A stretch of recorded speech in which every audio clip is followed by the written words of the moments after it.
Sur Africa 24, l'African Union Journal vous est présenté par Afreximbank.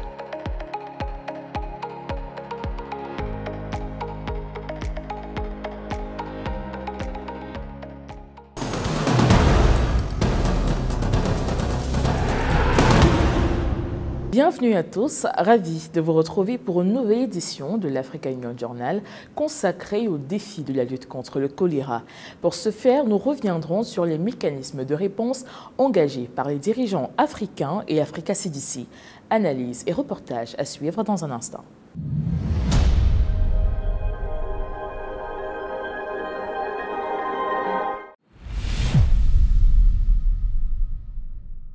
En Afrique, face à une épidémie de choléra qui ne cesse de s'étendre sur le continent, les dirigeants africains affichent une volonté commune d'agir.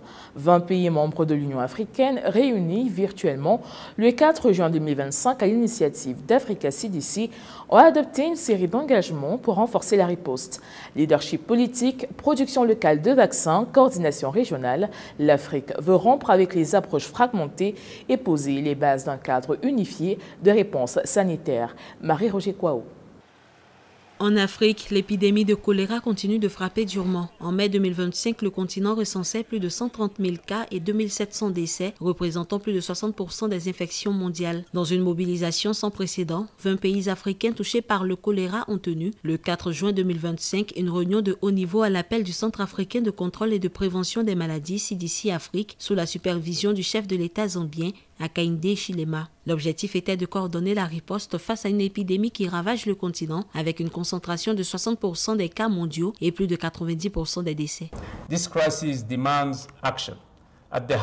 Cette crise exige une action au plus haut niveau politique.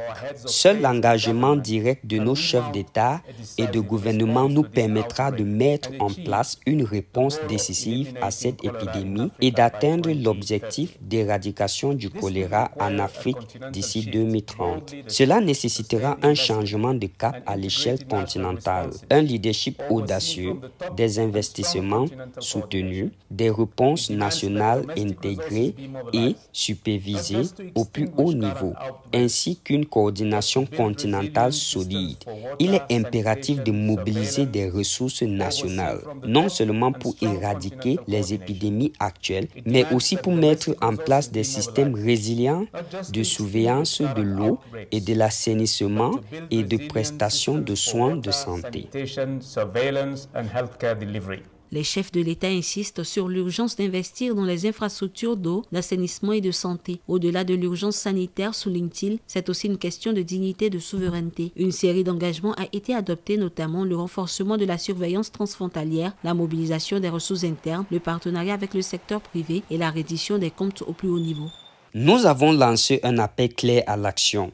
Nous devons maintenant agir en augmentant les investissements nationaux, en renforçant la coordination transfrontalière et en adoptant des réponses communautaires. L'Afrique a besoin d'un IMST continental, d'un plan communautaire et d'un cadre de responsabilisation unique. Au regard de cette situation critique, exacerbée par l'insécurité, le manque d'infrastructures en eau, assainissement et hygiène et une grave pénurie de vaccins, le CDC Afrique estime que seulement la moitié de 54 millions de doses nécessaires sont aujourd'hui disponibles. Un déficit que les partenaires techniques comme l'OMS, Gavi ou l'UNICEF s'engagent à combler, notamment via l'accélérateur africain de fabrication de vaccins. SENA signale actuellement environ 91 cas avec une mortalité élevée.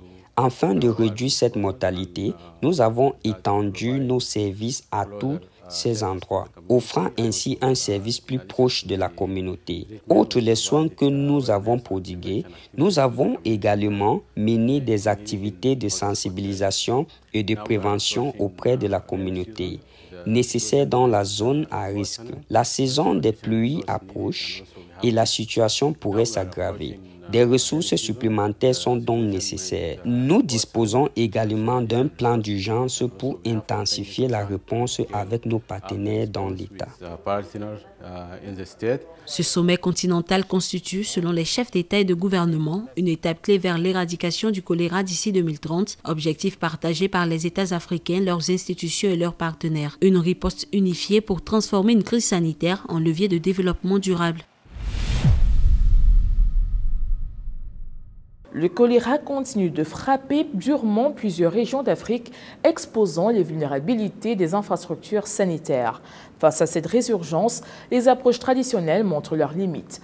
Pourtant, la santé numérique ouvre de nouvelles perspectives pour accélérer la détection, la prévention et la gestion des épidémies. L'Afrique innove pour transformer ce défi sanitaire en opportunité. Plus de précisions avec Esther Conan. Depuis 2023, le choléra refait surface à grande échelle sur le continent africain. Plus de 800 000 cas et près de 6 000 décès ont été enregistrés en 2024. Une résurgence dramatique alimentée par les inondations, les conflits armés et les déplacements de population. Les pays les plus touchés sont souvent ceux dont les infrastructures d'eau et d'assainissement sont défaillantes. Sans réponse rapide et coordonnée, la maladie, de l'avis des experts, menace des millions de vies.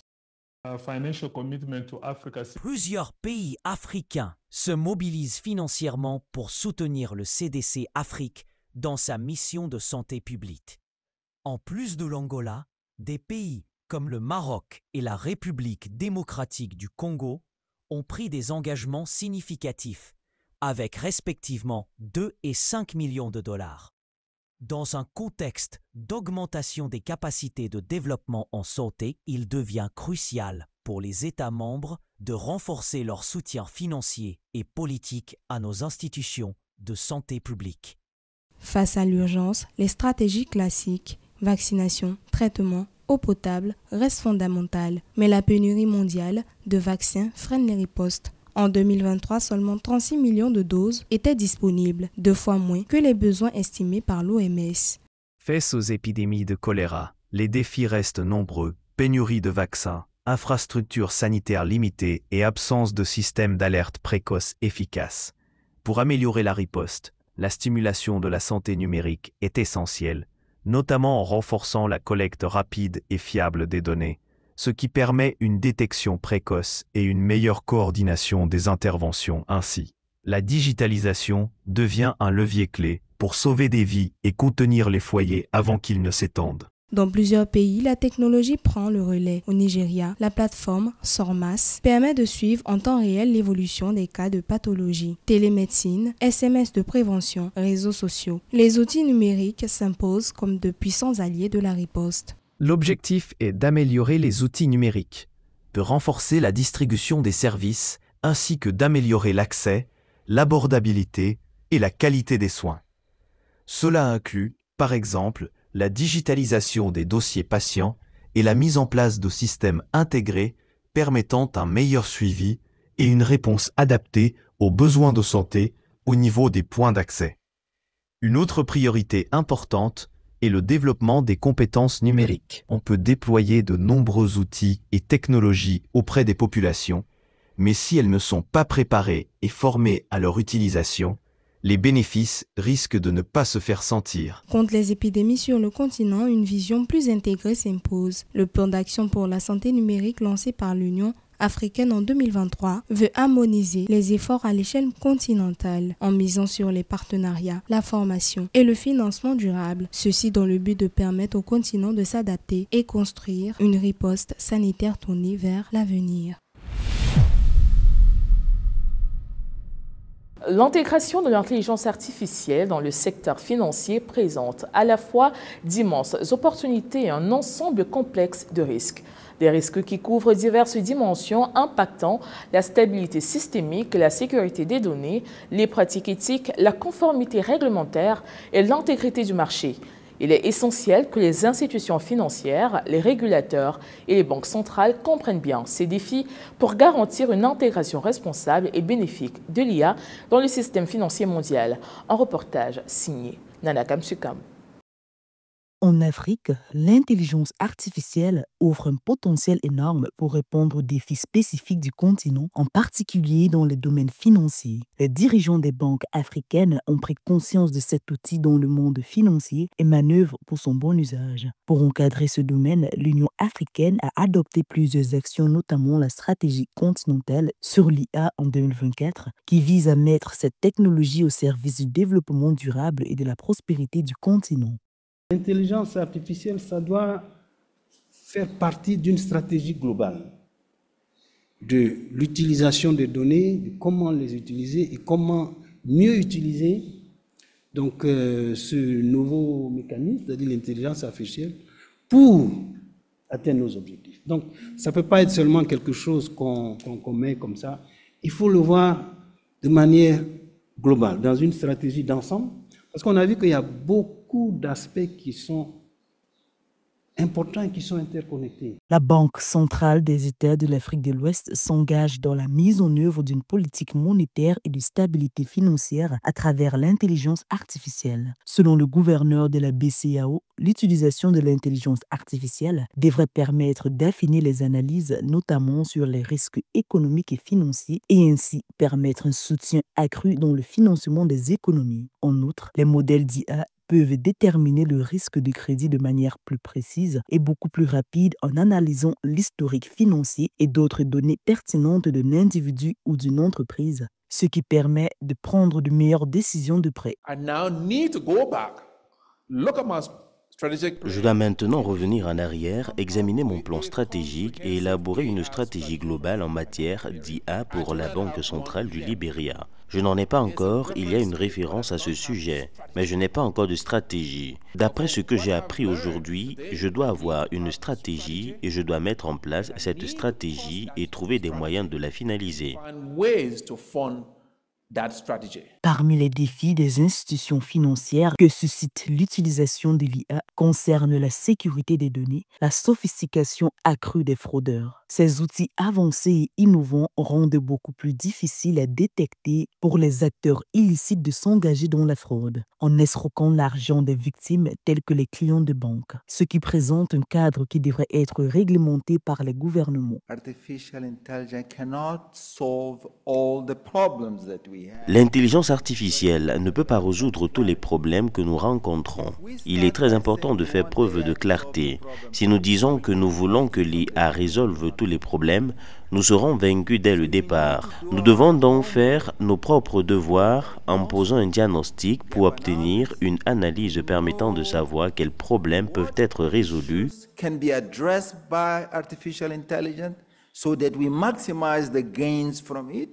L'utilisation de l'IA dans le secteur bancaire offre des potentiels importants, mais s'accompagne également des défis et de requis qui doivent être gérés avec soin et réglementés. Les institutions financières devraient aborder l'adoption de l'IA avec une stratégie globale qui comprend la prise en compte des biais, la garantie de la confidentialité des données, le respect des réglementations et le maintien de la transparence et de la responsabilité.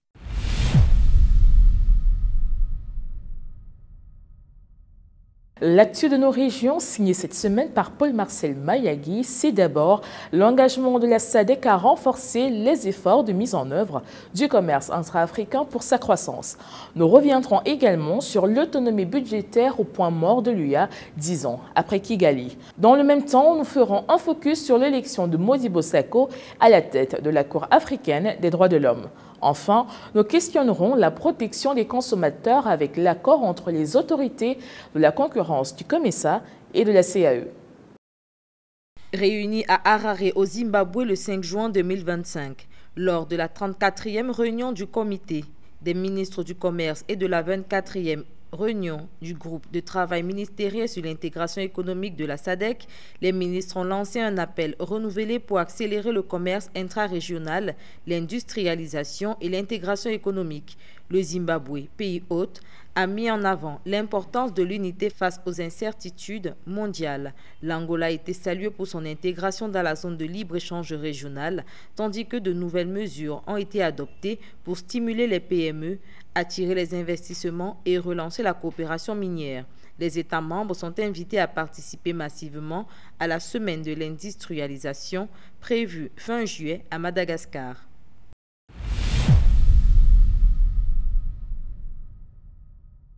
« 10 ans après l'adoption de la taxe de Kigali, le bilan est alarmant. Seuls 17 pays sur 54 appliquent la taxe de 0,2% sur les importations destinées à financer l'Union africaine. La promesse d'indépendance budgétaire reste lettre morte. Bloqué depuis 2019, le mécanisme devait permettre à l'Union africaine de couvrir ses dépenses sans dépendre de partenaires extérieurs. Aujourd'hui, le manque de contribution fragilise l'organisation, gèle des recrutements, missions réduites, infrastructures vétustes. Le 9 juin 2025, la vice-présidente de la Commission, Selma Malika Haddadi, dans son discours d'ouverture de la 50e session ordinaire du Comité des représentants permanents, alerte, l'écart entre engagement politique et réalité financière menace la crédibilité de l'agenda 2063. À un mois du sommet de coordination prévu à Malabo, les 10 et 11 juillet 2025, la pression monte. La retraite PRC-CUA, annoncée pour fin 2025, pourrait être l'ultime chance d'un sursaut. Sans action concrète, l'autonomie africaine restera un slogan. Le juge malien Modibo Sako a été élu président de la Cour africaine des droits de l'homme et des peuples le 2 juin 2025 lors de l'ouverture de la 77e session ordinaire de l'institution à Arusha, en Tanzanie. Il succède à la juge tanzanienne Imani Daoud Aboud, dont le mandat s'est achevé après 4 années à la présidence. La vice-présidence est désormais assurée par la juge algérienne Bensaoula Shafika. Le mandat du nouveau bureau s'étend de 2025 à 2027. Organe judiciaire de l'Union africaine, la Cour est chargée de veiller à la protection des droits de l'homme sur le continent.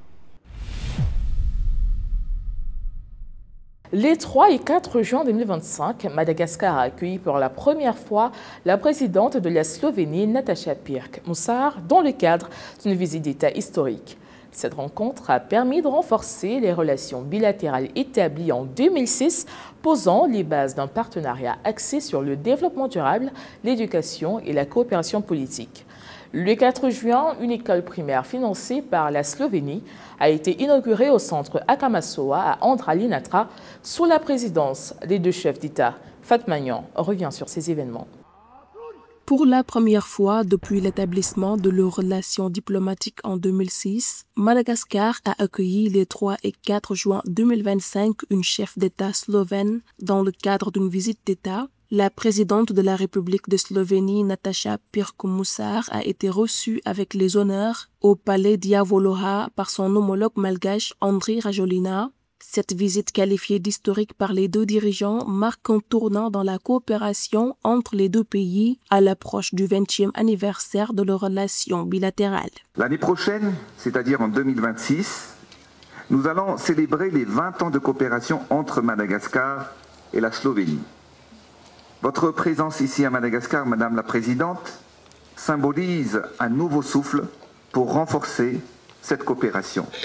Cette visite d'État constitue une opportunité historique pour relancer et structurer notre partenariat dans les domaines prioritaires tels que la transformation agricole et la sécurité alimentaire, la transition énergétique et la protection également de l'environnement. Un mémorandum d'entente sur les consultations politiques régulières a été signé entre les ministères des Affaires étrangères des 2 pays. Il scelle la volonté partagée d'instaurer un dialogue durable fondé sur la transparence, le respect mutuel et la concertation. Les 2 chefs d'État ont également jeté les bases d'un partenariat renforcé autour de 3 axes prioritaires: le développement durable, le capital humain et la coopération politique.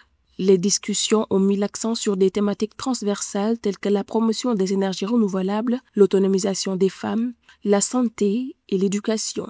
Madame la Présidente, je suis convaincu qu'ensemble, avec détermination, nous saurons transformer notre vision et notre volonté politique commune en actions concrètes et durable. Pour sa part, la présidente de la Slovénie a souligné la volonté de son pays de mettre l'expertise slovène au service de la Grande Île. Malheureusement, un des pays le plus affectés par le changement climatique.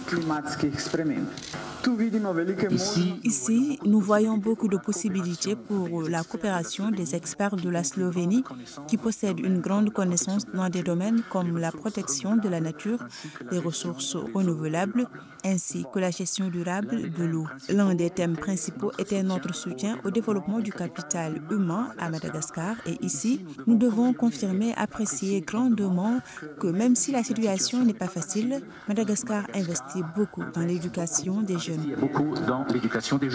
La visite s'est conclue sur un acte symbolique et humainement fort, l'inauguration de l'école primaire Bemasuandro au centre Akamasoa à Andralanitra, fondée par le père Pedro Opeka, missionnaire slovène engagé depuis 36 ans auprès des familles défavorisées. L'établissement a été financé par la République de Slovénie, confirmant son engagement concret en faveur du développement humain à Madagascar.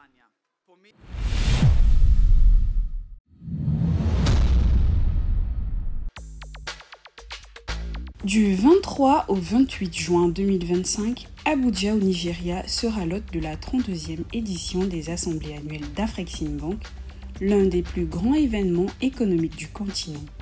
Plus de 6000 participants, dont des chefs d'État et des leaders économiques, y débattront des enjeux du commerce et du développement en Afrique. Placée sous le thème « Construire l'avenir sur des décennies de résilience », cette édition mettra l'accent sur la ZLECAf et les perspectives économiques africaines dans un contexte mondial incertain.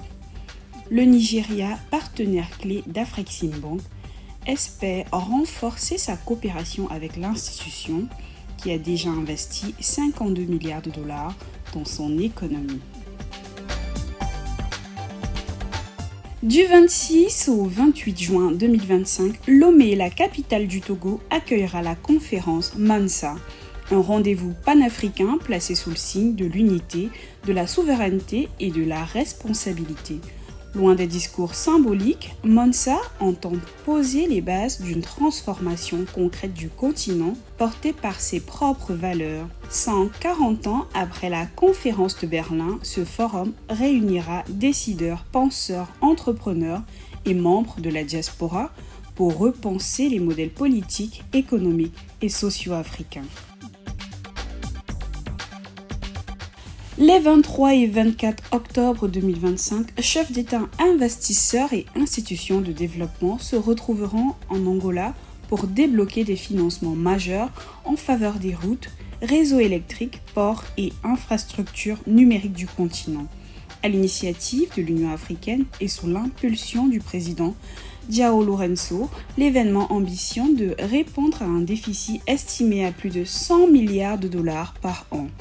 Le sommet vise à débloquer les financements nécessaires pour bâtir un marché unique de l'électricité d'ici 2040, à travers des initiatives comme le PIDA et le CMP.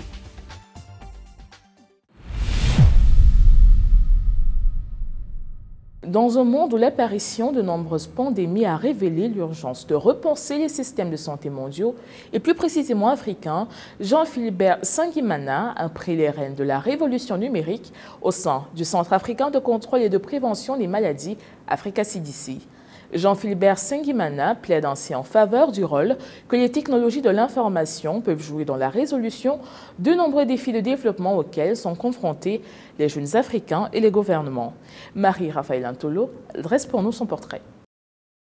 Jean-Philbert Sangimana, conseiller numérique en chef du Centre africain de contrôle et de prévention des maladies, incarne selon des observateurs la passerelle entre politique africaine, transformation numérique et santé publique. Son leadership a permis des avancées techniques majeures au Rwanda et aujourd'hui à l'échelle africaine via Africa CDC.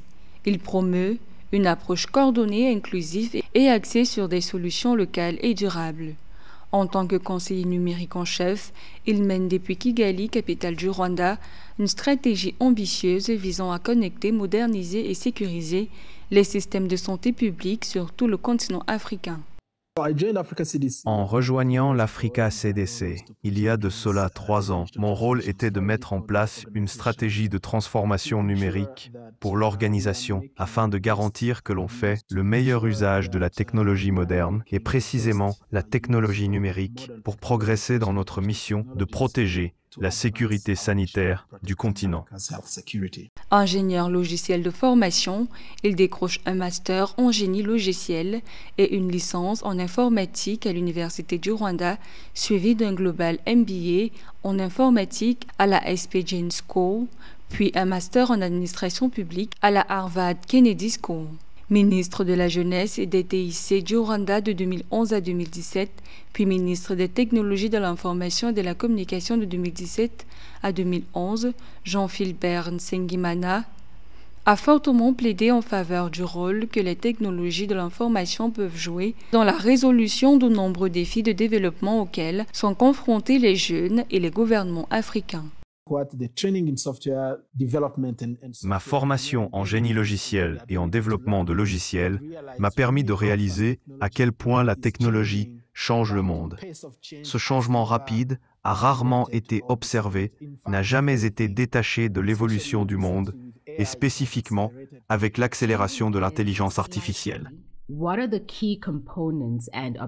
De l'avis des observateurs, Jean-Philbert Nsengimana incarne le pont entre innovation digitale et santé africaine. Son parcours illustre une volonté constante de transformer la numérisation en levier durable de développement. Du Rwanda au continent, focalisé sur l'accès, les compétences, la gouvernance numérique et la souveraineté technologique, son action dessine une nouvelle frontière de leadership africain. Il est reconnu comme l'architecte derrière le plan Smart Rwanda Master Plan, qui visait à déployer l'accès Internet 4G à 95% de la population.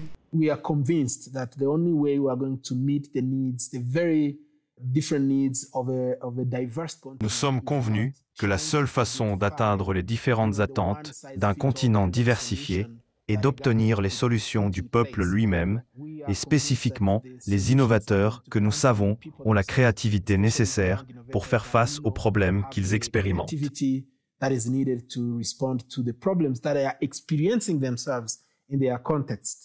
Initiateur des livraisons de médicaments par drone et des forums Transform Africa et Youth Connect Africa, Jean-Philbert Nsengimana est également reconnu pour avoir construit des plateformes e-santé au Rwanda via Voxiva.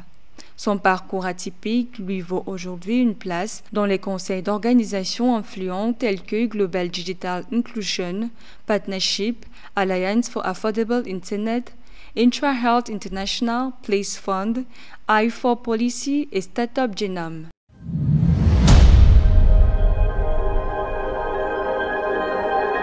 Madame, Monsieur, c'est ici que s'achève cette édition de l'Africa Union Journal préparée par l'ensemble de la rédaction. Merci de l'avoir suivi. Continuez à suivre l'actualité africaine sur africa24tv.com et sur l'application MyAfrica24.